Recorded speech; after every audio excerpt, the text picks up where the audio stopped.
Allez, salut tout le monde! Bienvenue dans cette nouvelle vidéo. Donc aujourd'hui, je voulais commencer par réitérer ma petite annonce. Je suis toujours à la recherche d'un apiculteur, amateur ou professionnel, vendéen, pour profiter de mes vacances et aller voir ce qui se passe ailleurs, d'autres méthodes de travail et d'autres personnes, et pour partager nos connaissances entre nous. Donc si vous avez minimum 10 ruches et que vous êtes intéressé pour passer, je vous demande une demi-journée, pas plus, plus si ça vous intéresse, voilà, une demi-journée déjà, je pense que c'est déjà pas mal. Donc pour partager nos connaissances, donc il y aura une partie devant la caméra et une partie en off où on pourra discuter entre nous de nos expériences, nos connaissances et échanger sur le sujet forcément des abeilles. Donc si c'est le cas, n'hésitez pas, je vous mets tout de suite ma page Facebook qui apparaît ici en bas de l'écran. Allez y faire un tour, j'ai mis une publication sur ma page où je recherche un apiculteur en Vendée. Donc n'hésitez pas à mettre un commentaire, on rentrera en contact après, par la suite. Donc ensuite, on va partir pour cette nouvelle vidéo. Donc on va aller passer 2 ruchettes en ruche. Donc c'est des essaims que j'ai créés début mai, qui ont élevé leurs propres reines sur mes colonies de production. J'ai dégrossi mes colonies de production qui devenaient énormes. Pour éviter l'essaimage, j'ai dégrossi les colonies et j'ai créé des essaims. Donc voilà, c'est les 2 essaims que vous allez voir. Ces 2 essaims qui ont été créés début mai. De mémoire, c'est le 4 ou 5 mai. Donc ce sont des essaims qui ont été créés sur 3 cadres et qui vont maintenant passer en ruche, parce que vous allez le voir, ils sont sur 6 cadres, dont minimum 5 cadres de couvain.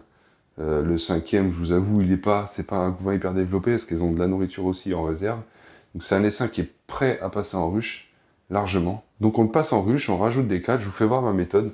C'est une méthode qui est simple, connue, que tout le monde fait quasiment. Donc on voit ça dans la vidéo. Sur ce, je vous souhaite un bon visionnage. Pensez à vous abonner, à mettre un petit pouce bleu si vous avez aimé la vidéo. Ça ne mange pas de pain, moi ça me fait énormément plaisir même de répondre à vos commentaires. Et puis c'est gratuit quoi. Allez, sur ce, bon visionnage. Allez voilà, on est parti. Donc là, on va passer cette ruchette en polystyrène. On va passer les seins de cette ruchette dans une ruche parce qu'il est sur 6 cadres et que là, en ce moment, ça a miel dur, comme je vous ai dit dans la dernière vidéo. En ce moment, ça a miel dur, donc on passe cette ruchette là en ruche. Donc j'ai mis quoi? C'est un cadre, vous allez me dire, oh, il y a du couvain, c'est dégueulasse. Bien sûr, c'est du couvain de mâle, d'une ruche bourdonneuse. Donc on va le casser un peu, je vais faire avec ma pince tout à l'heure. On va le casser un peu, bien sûr, il y a des toiles d'araignée, enfin des toiles de fausse teigne. C'est une colonie qui est forte, elle va s'en débarrasser, vous ne tracassez pas. C'est pas un souci, la fausse teigne c'est un souci que quand vos colonies sont pas assez fortes. Donc, on va mettre ce cadre là, vous allez me dire il y a du varroa là-dedans, ça fait 3 semaines que le cadre est comme ça. Donc c'est pas un souci pour le varroa, vous tracassez pas. Elles vont désoperculer ça, elles vont nettoyer, il n'y a aucun problème. Donc un cadre bâti. Bon, bien sûr le cadre serait complet, ce serait encore autre chose.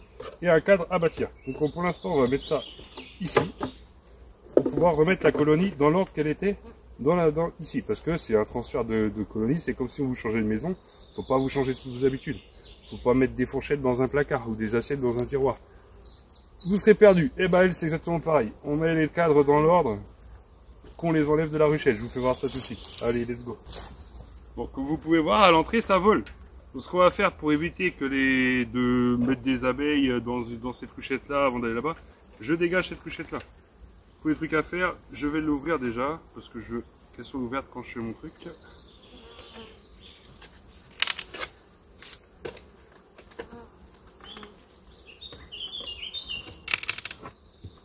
J'aime pas ces ruchettes. Je vous l'ai déjà assez dit, je pense, sur la chaîne. J'ai horreur de ces ruchettes. Ça craque, à tout moment on casse le chapeau. Bref. C'est pas ma tasse de thé. Pour les cadres à l'intérieur, c'est une galère de les manipuler. Vous allez voir ça avec moi. Voilà. Là c'est ouvert, c'est bon. On ouvre, on enfume. Hop. On entend, c'est très populaire là-dedans. Et comme on voit, ça bâtit sur le toit. Voilà, donc ça on le laisse à côté, on s'en fout. On en fume un tout petit peu pour leur dire j'arrive, planquez-vous et ouais, c'est lourd. On dégage la ruchette de ce côté-là.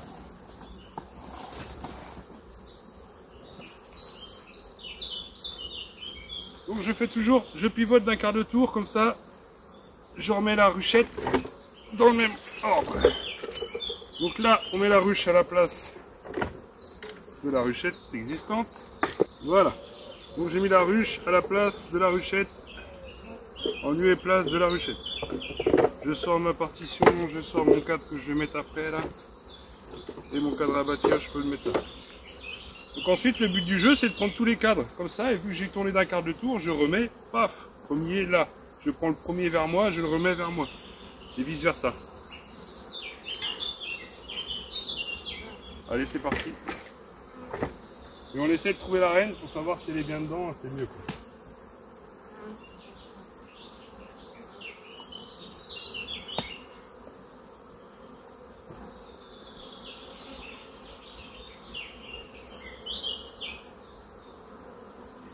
Et bien sûr, dans ces ruchettes-là, les cadres ils collent à foison.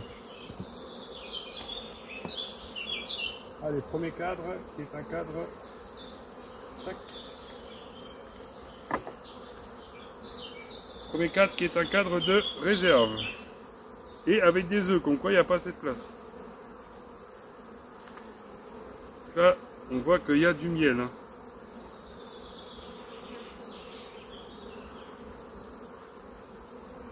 Donc cette reine-là est marquée, c'est sûr. Donc là, j'ai pas la reine déjà. Elle est marquée verte, donc ça se voit bien le vert. Puis je vais le mettre en deuxième cadre. C'est un cadre qui a servi à du couvain. Là, c'est du couvain que j'ai là-dedans. Et en premier cadre, on va mettre un cadre à étirer. Il est où? Il est là. Là, je fais différemment. C'est un essaim, celui-là, qui n'ira pas sur une mielée. Hein. C'est un essaim qui va se développer avant l'hiver, donc je fais différemment. Là, il y a de la réserve avec de la ponte, mais très peu de ponte. Donc ils vont m'en tirer ça, ils vont mettre de la réserve là-dedans, c'est pas grave, c'est pour les occuper là.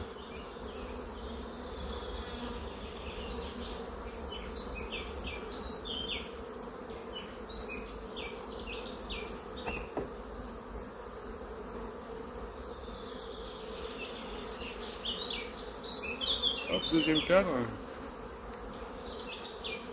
Un gros placard de couvain. En même temps, j'en profite de regarder s'il n'y a pas une volonté d'essaimer. Hop, on fait le tour, j'ai pas vu la reine. Elle est pas là.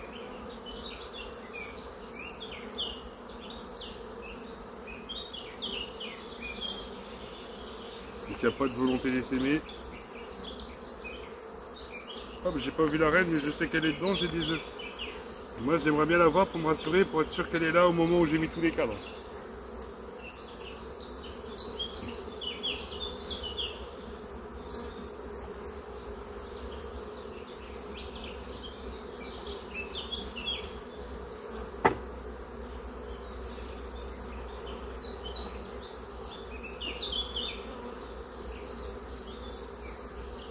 Hop. Deuxième placard de couvain, oui, grand temps de leur faire de la place. Parce que quand tout ça, ça va naître, ça va péter. La reine est là, super, vous la voyez non? Vous voyez peut-être pas, elle est marquée verte là. Elle est super belle cette reine. Ouais, j'essaie de vous la faire voir. Elle est grosse, elle est super belle. C'est une des plus belles de cette année. Je sais pas si vous la voyez. Hop. Elle est tout en bas du cadre là. On la voit en vert là. Elle est magnifique. Elle est grosse, tout ce que vous voulez. Elle est magnifique cette reine. Donc on la met dans la ruche tout de suite, on sait qu'on l'a. Hop. Donc là après le transfert devient plus simple.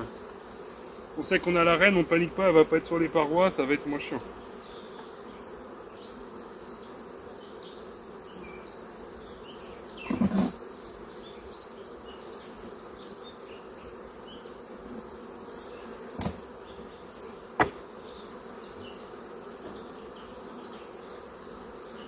Encore un placard de couvain, ça franchement quand ça va naître, aïe aïe aïe.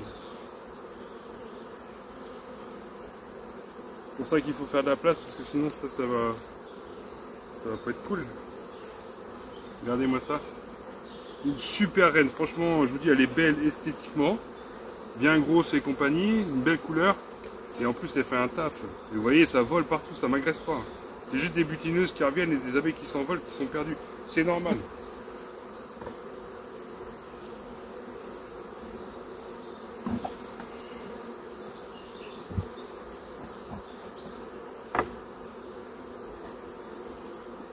Là aujourd'hui on va passer celle-là. Je sais pas si vous vous rappelez sur les vidéos, quand j'ai secoué ma bourdonneuse. Donc là c'est un mélange de... Ouais, c'est cadramal, pollen, un peu de ponce. Hop, c'est un peu mosaïque, mais ça devait être les premiers cadres qu'elle a fait la dame. La dame. Donc ça c'était à côté une ruchette, vous voyez elle est plus là, je l'ai secouée, c'était une bourdonneuse. Comme je vous l'avais dit, je ne savais pas si elle était bourdonneuse ou pas, j'ai contrôlé une semaine après bourdonneuse. J'ai fait le même principe que l'autre que vous avez vu qui était à côté dans une autre vidéo. Je l'ai secouée, les abeilles sont venues là et il y avait à peu près un cadre et demi d'abeilles, plus les faux bourdons et des cadres bourdonneuses. Hein. Ça c'est issu de la première, donc il y a 3 semaines. Donc on a tout réuni et puis voilà le résultat, on a une super colonie.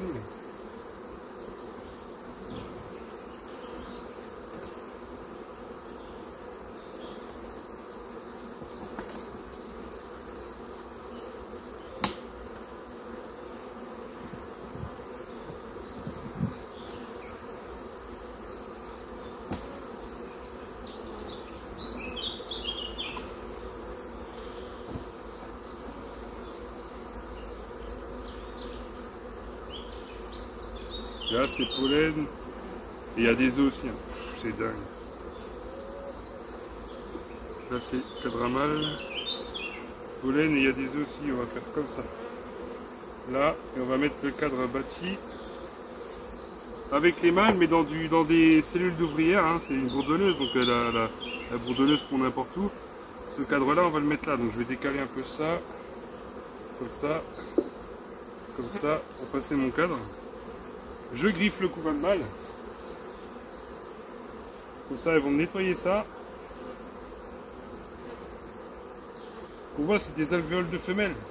Mais c'est dedans, c'est une abeille pondeuse qui a pondu. Elle n'a pas cherché à savoir si c'était des alvéoles de mâle ou de... Donc on griffe le couvain, c'est pas un souci, elles vont le reconstruire.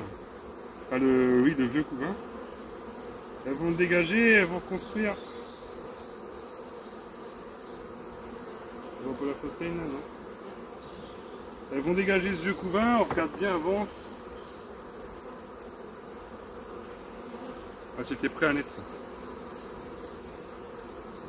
Hop, elles vont l'enlever. Elle est populeuse cette colonie, ça ne me fait pas peur du tout. Ça, et on partitionne.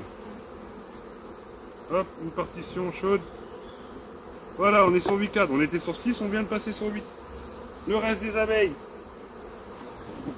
Donc on regarde la ruchette, c'est propre dedans. Qu'est-ce que je fais? Je tape. Et je tape les abeilles là. C'est facile avec une ruche en polystyrène. Ça l'est un peu moins avec une ruche en bois. Et je tape un coup là. Voilà, on enlève la ruchette. Là tout le monde est dedans, on enfume, on referme. Au plus long. Ça sert à rien.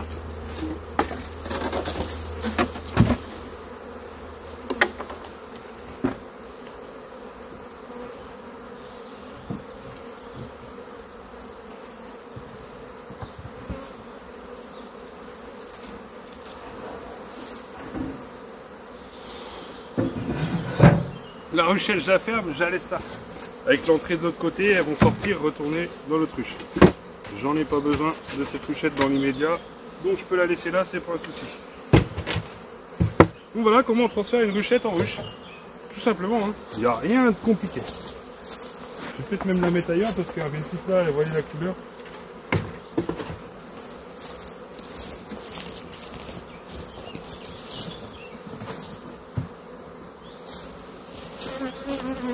Voilà, je l'ai mise un peu plus loin, vous voyez, tout le monde va retourner là-bas, c'est pas un souci. Et maintenant, on va faire pareil avec l'autre. Allez, voilà, même affaire avec celle-ci, Red qui est marquée aussi. J'ai marqué lors de ma dernière visite, que je me suis rendu compte que ça va être pareil, il va falloir passer en ruche. De mémoire, j'ai laissé le nourrisseur, mais... elles en avaient plus besoin, mais là je vais l'enlever ce coup-ci. Histoire de les nettoyer et de les remettre en état pour préparer l'hiver si j'ai je vais créer des essaims en fin d'année. pour passer à mon nombre de 20 colonies. J'en suis aujourd'hui à 17.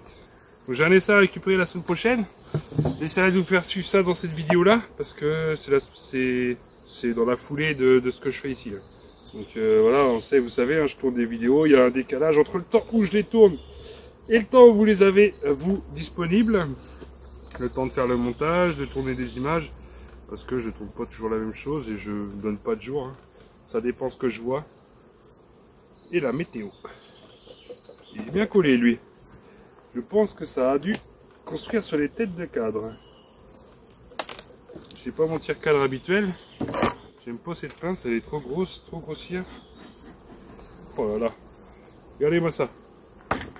Ça, c'est une colonie qui est ultra populeuse. Oh, c'est dingue.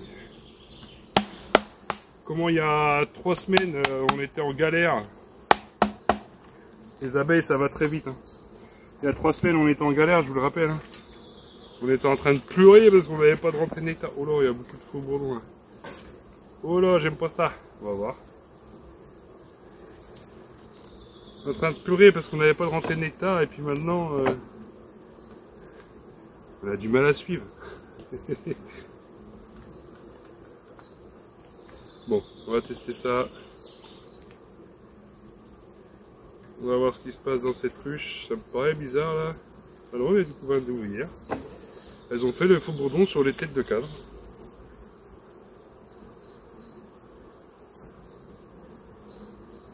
Là, il y a peu de bouffe. Hein. Peu de nourriture. Ah, c'est un cadre rempli de pollen. La reine est là. Donc c'est parfait, la reine va bien. Donc madame la reine, on te met dans ta ruche direct. Elle est sur le cadre de rive déjà. Hein. On l'a vu sur le cadre de rive, donc c'est signe que ça doit être bien plein là-dedans aussi. Là on va faire pareil, on va mettre le cadre bâti en rive. Je vais vous cacher, ben non je suis bête moi. Et je vous parle, je fais n'importe quoi. Donc qu'on disait quand on fait un transfert, on pose la ruchette là. Hop. On pose la ruche à la place. Parce qu'en plus je mets dans le mauvais sens. Vous voyez, je vous parle, vous me distrayez. Je rigole, hein, c'est moi. C'est moi qui n'ai pas attentif à ce que je fais, donc on sort ça. On sort ça. Toc, celui-là on va le mettre en deux. Mais ici.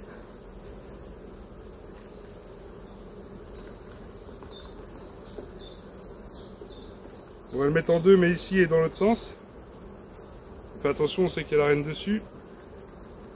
La reine qui est en haut du cadre, c'est bon, je l'ai vu. Voilà. Et ensuite, on y va, on y va, on y va. On enchaîne.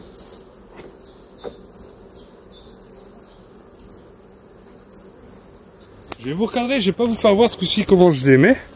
Je vais vous faire voir comment je les prends. Voilà.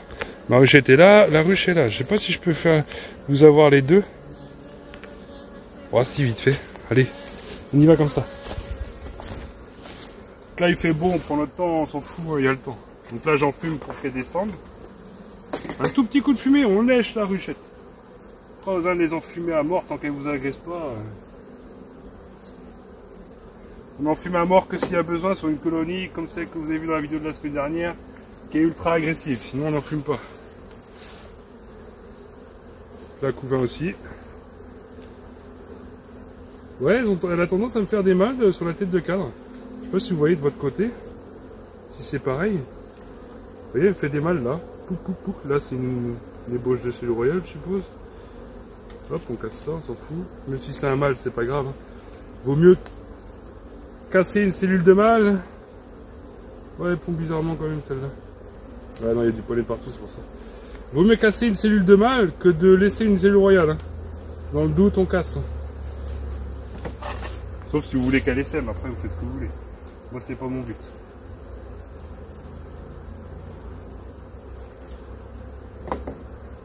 Ouais, c'est des colonies qui sont bien populeuses. Les cadres sont bien couverts d'abeilles. Ouais, elles pondent bizarrement cette. Ou alors elles ont gavé le corps de miel et du coup. Ouais, elles pondent bizarrement cette reine. On voit des larves par-ci par-là. Affaire à suivre. Est-ce que c'est pas parce que j'avais bien un cadre de bourdonneuse? Je sais pas. On va voir. Les suivants. Et puis on va la suivre de toute façon. Les essaims, on les suit. Hein. C'est pas on les met dans une ruche et puis ils se démerdent. On les suit le développement, on agrandit l'habitat au fur et à mesure qu'il grandit. Et pas tout 10 cadres d'un coup. C'est que ouais, là c'est plus joli. Là. Je pense que c'est les cadres de la bourdonneuse que je lui ai mis. Ah, c'est beaucoup plus joli, c'est régulier la ponte là. Ouais, si. C'est des cadres de bourdonneuse que je lui ai mis. Donc elles vont les refaire hein, petit à petit, elles ont le temps. Hein. Je leur demande pas de produire cette année. Juste d'être prêtes pour l'année prochaine.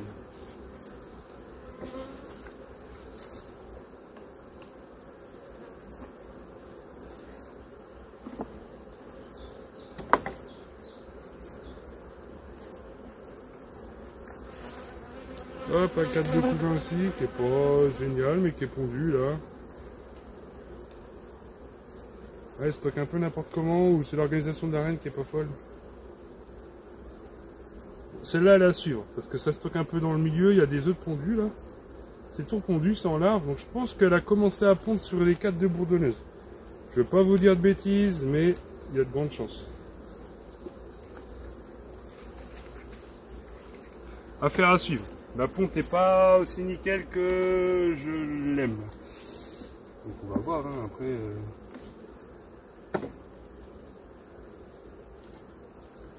C'est une reine qui a 1 mois, donc bon, là il y a une ébauche de cellule royale. Est-ce que c'est une cellule royale ou est-ce que c'est qu'une amusette? C'est une amusette qui est pondue.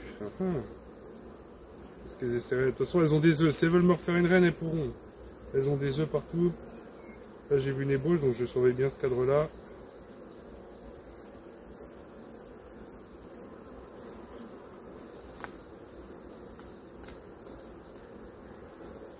Ça vole un peu, mais ça tape pas dans le cadre, contrairement à l'agressif que j'ai là-bas.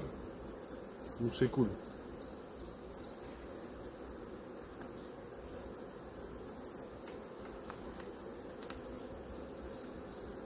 Là c'est du couvain aussi. Hein. Là on voit sur cette ruchette là encore, une fois de plus, c'est que du couvain. Là je mets ça, tac. Et je mets ça. Et voilà, elles vont toutes se regrouper, c'est pas un problème. J'y vais doucement. Et là c'est chiant parce que mes palettes sont bancales, donc ça c'est une ruche qui partira plus tard ailleurs. Je referme cette ruche là. Non, je secoue. Il est temps que la journée se termine. Là c'est pareil, c'est propre dedans. On les a tapés une fois et là on va taper un coup. Allez voilà. Allez. Toc, ça les énerve, hein, c'est pas cool. Hein.